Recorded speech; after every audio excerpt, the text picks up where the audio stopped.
عمل کے لحاظ سے عمل کی قدر و قیمت مسند امام احمد کی 8ویں جلد ہے، اس میں حضرت براء بن عازب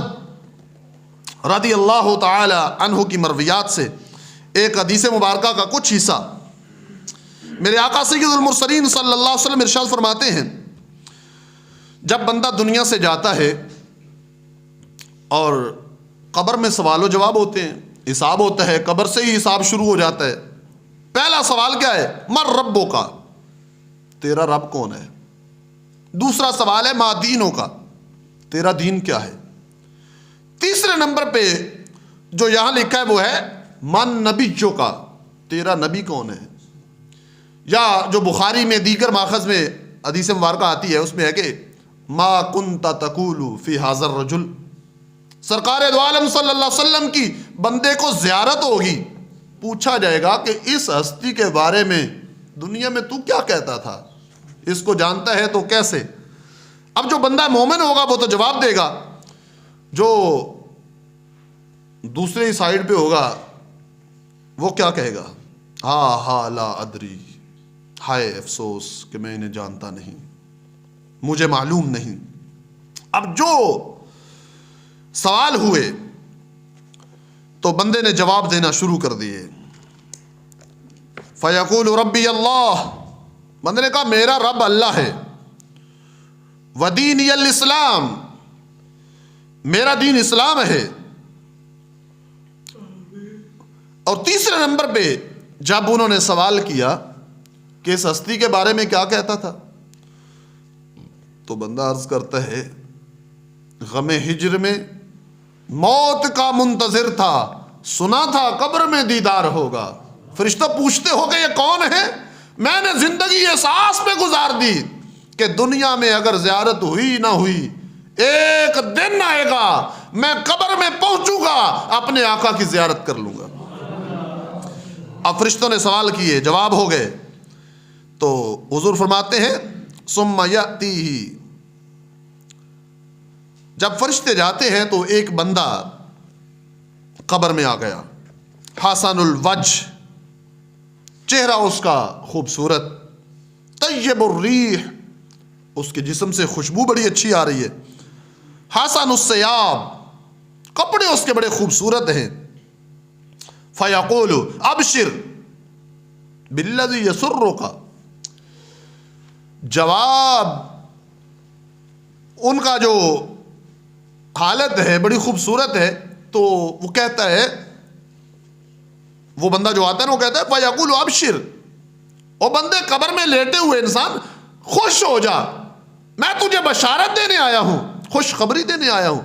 ابشر بالذی یسرک، آج تجھے میں وہ دینے آیا ہوں جو تجھے خوش کر دے گی۔ وہ کہے گا کہ فرشتے آئے، سوال ہوئے، سرکار کی زیارت ہوئی، آپ تشریف لے گئے، اب من انتا، تو کون ہے؟ میرا سگا باپ واپس چلا گیا، بڑی بڑی پکی دوستیوں کے پیوند ڈھیلے ہو گئے، بڑے بڑے پکے یار مٹی ڈال کے چلے گئے، من انتا، تو کون ہے جو قبر میں آ گیا ہے؟ اب وہ جو قبر میں بندہ آیا تھا، کپڑے اس کے بڑے خوبصورت ہیں، چہرہ خوبصورت ہے، خوشبو اچھی آ رہی ہے، وہ کیا کہتا ہے؟ وہ کہتا ہے میں کوئی غیر نہیں ہوں، مجھ سے خوف زدہ مت ہو کہ میں کون ہوں، فیقول انا عملک الصالح، اے بندے میں تیرا نیک عمل ہوں،